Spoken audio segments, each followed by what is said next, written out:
Hi Everhouse, this is Estelle and this is Noel and this is our house in Birkirkara, Malta.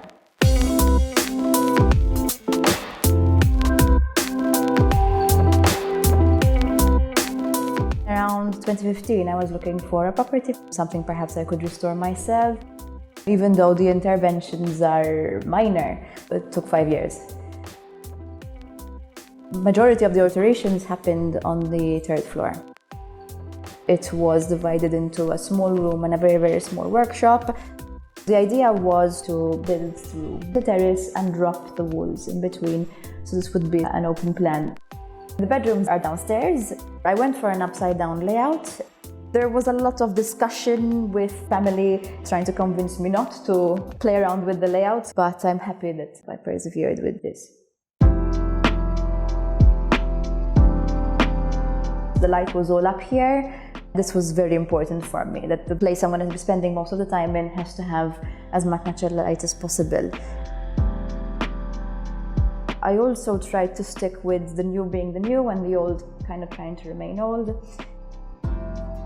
Wherever there was tiling, I preserved. Wherever there wasn't, I introduced a new material. That was something I wanted to stick with, trying to preserve on some level what I had already found here without changing too much the character of the house. The bathroom previously was a kitchen, a tiny, tiny, tiny kitchen, and the sink remained in the same space.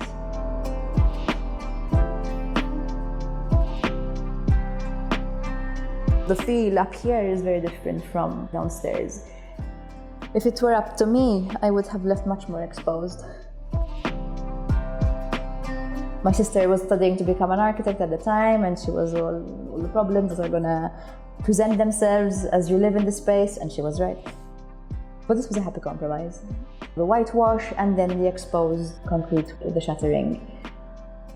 The builder, I'm not sure he had worked around this before. I was quite taken aback with the type of wood that he was using. It was scraps. You can see the rawness, you can see, cement trickling through, like no love whatsoever. Some stains and marks. I think it's my favorite part now of the house, this mess. I tried to limit the amount of elements, concrete, wood and steel. And I tried to keep working with those three elements as much as possible. I bought the property for myself. The idea was that I would be alone, that there would be a guest bedroom, maybe turn it into a clinic and all of that. And then I met Noel.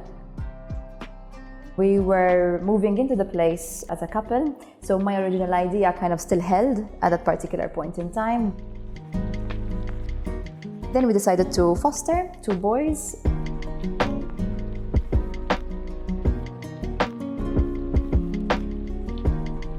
Things happened quite abruptly, so then we had to make some major changes to work out the space downstairs. You flipped the layout downstairs?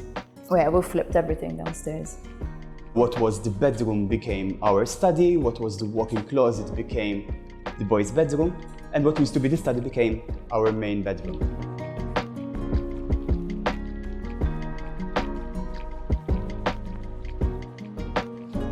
When you go upstairs, the first thing that you see is the study. I work from home, so I spend a lot of time here. Being a product designer, I have designed this space to have everything I need really close to me.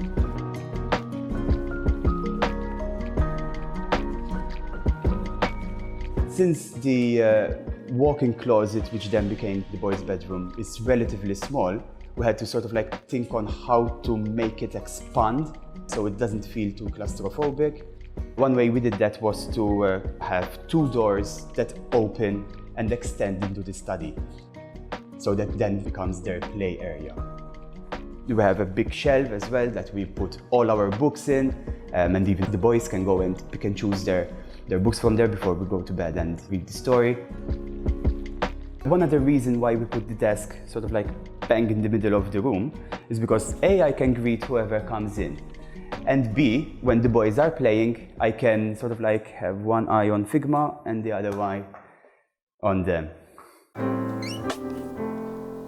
The staircases that I found here, I preserved them. There was a lot of discussion around the small staircase. It was very narrow, but I was adamant to keep it as is, and I don't regret it. Unless I'm carrying 2 shopping bags, then I do regret it. I did not try to create some kind of continuation between the staircases. What was new is new, and I went with the steel staircase. The idea as well was to have some light that passes through the staircase and reflects onto the smaller staircase halfway through.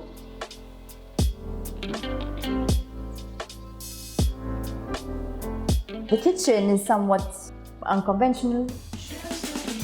Everything was stuffed into an island. I have a very irrational issue with kitchens that are kind of stuck to walls. However, with that obviously came the problem of storage, which remains a very big problem because of the size of the house and because of open shelving, which means that things need to be placed nicely, need to be clean, and I need to hide my appliances away.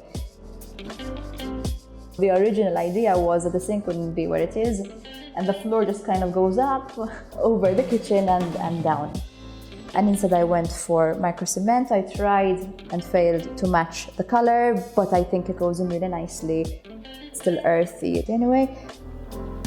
I had already decided on birch plywood and the micro cement top, and I needed this idea of like a continuation above.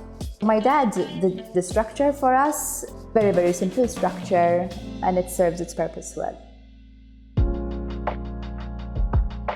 We are pretty stubborn and we have our own design preferences. But we, I feel, managed to find where Estelle and I overlap, and we sort of like just ran with that. Being a bit of a minimalist, I struggle a bit with many items we have out in the open. We have to make sure that each and every item is in its place. Then again, it really helps you keep everything organized. Then, of course, since the boys moved in with us, that challenge could go threefold easy.